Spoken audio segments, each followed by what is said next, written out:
Maine Antique Bottle and Glass Museum in Naples, and has a collection going for just about 10 years.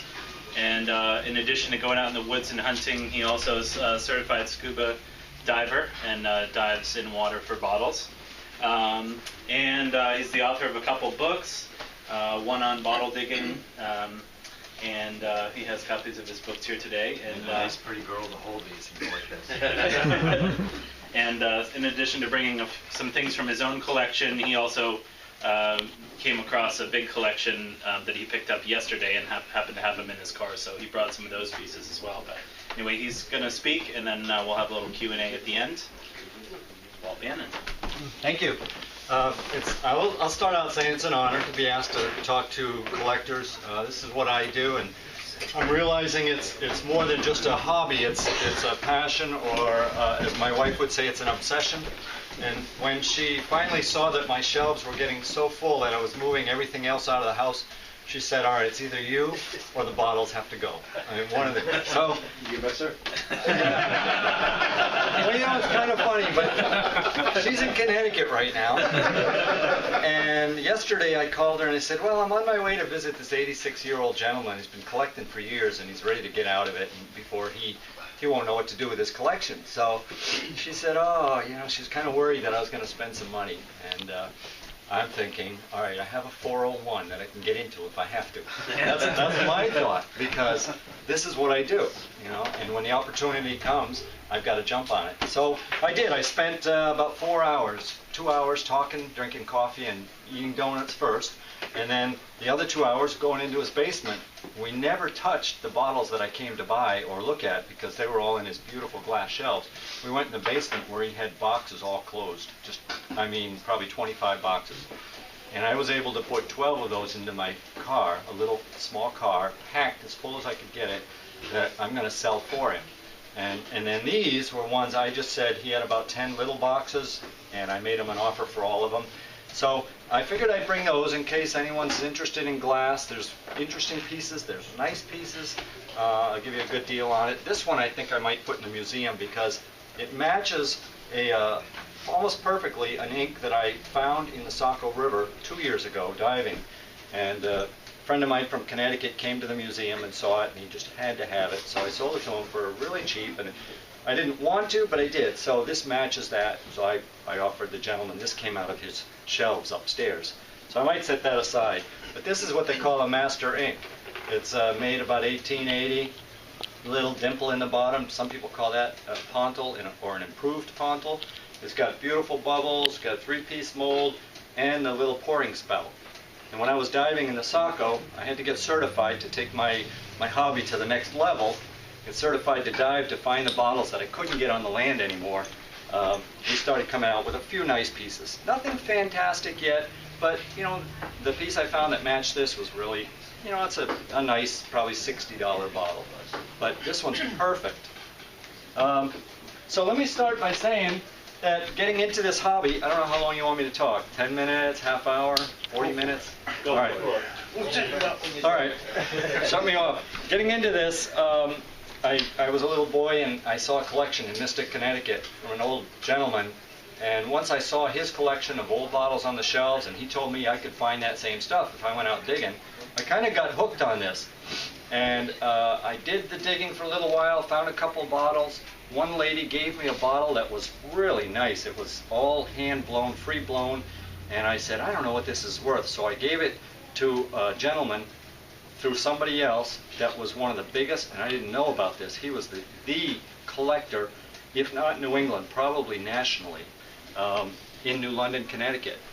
And I never saw the bottle again. He died, and his whole collection was auctioned off. So I'll never know what that was worth. But it always got me thinking, you know, maybe there's some value in those bottles. And it wasn't until about 6, 7 years ago I started getting a little interested again. I was walking through the woods in Bridgeton, and I found some old glass broken on the ground, and I kicked it around, and sure enough, there was some old glass, and I dug up some bottles that said Bridgeton. One of them had Bridgeton spelled incorrectly, so that got my interest up too. So then I started collecting again, filling my shelves, and really getting into it. And I don't know, you guys know what that's like when you get into it and you can't get out of it. I did try the metal detecting, but it hasn't worked for me. I tend to look at an old estate, an old site, find the old stone wall, see if I can dig, usually get permission. There's a fine line there, and people always ask me that, do you get permission? I say, yeah, but sometimes I don't know where I am. I'm just in the middle of the woods, middle of nowhere. But I did try metal detecting with a locator in Denmark a few years back around outside of an old house. And I was going around with it, and the thing just never went off. And I thought, I guess this just isn't my skill. So I put the metal detector back in the truck, and I went back to the house to look around, and I looked down, and on the step there was a 2-cent coin, big old 2-cent coin. So evidently I don't know what the trick is or how to do it. I'm better at finding glass, I think. I picked up one of only 2 coins I've ever found, really. I did find this. In my mother's collections, she had tons of boxes when she came to Maine a few years ago. I found this Indian head penny. I don't know if that's worth It's got to be worth something. I mean, it's solid gold. And I did find a 2-cent coin in her collection, and I'm not sure why that was there. Now, don't get mad at me. I didn't do this. 2 pennies welded together. Thought there's a 2-cent coin. I actually did find another coin, and maybe somebody knows what it is, because I don't. There was one large coin like this that she had, but it said, "For a good time." And I'm serious, and it was from like Reno, Nevada or something. People said, "Yeah, sure, you found that?" I said, "Yes, I did." So if anyone knows what this is, I'll put it on the table. It's kind of goldish color looking, and it does have an eagle, but I don't know how to tell a real coin from a fake. All right. I made a few notes, and I'm not going to necessarily follow them exactly, but so getting into the bottles, I said, well, you know, I could pretty much dig anywhere. I could just follow a stream, and I could find an old dump site and start finding things. So it was this one day in Bridgeton about 3 or 4 years ago. I was following Stevens Brook, just walking, not Stevens Brook, it's a little corn shop brook. Runs up behind Rennie's, if anyone knows where that is. And I was getting kind of close to some of the old houses on the bank, and I thought, well, you know, these people might wonder what we're doing. We do the digging, but we're not really, at least I'm not a real archaeologist. And if my son's ever around and people start talking to me, they'll say, "Oh, are you an archaeologist?" And my first response is, "Well, yeah, kind of." And my son will always pipe in, "Dad, you are no archaeologist. You're just a bottle digger." So we had this conversation last night with an archaeologist down in New Gloucester. But in this case, I was walking up the stream, and I got to the corner of this old building, and I said to my brother, he was with me, I said, I think I should go in and make sure that we don't rock the boat. You know, I want people to know why we're walking in the stream and poking around. So I went around the corner, and you know, I walked inside, the door was open, and I looked around, and I didn't see anybody at first. And then I turned to my right, because there were boxes everywhere, it was kind of dark. I turned to my right, and I saw this elderly lady, and it was kind of dark there too, and she starts laughing at me, and she's cackling like and I'm thinking, maybe I don't want to be here. So I started talking to her, and I said, "Ma'am, I'm just here to dig in the back. You know, we're close to your home, and we didn't want you to be worried about us." And she starts laughing again. I'm thinking, okay, someone going to come out of a closet with a knife.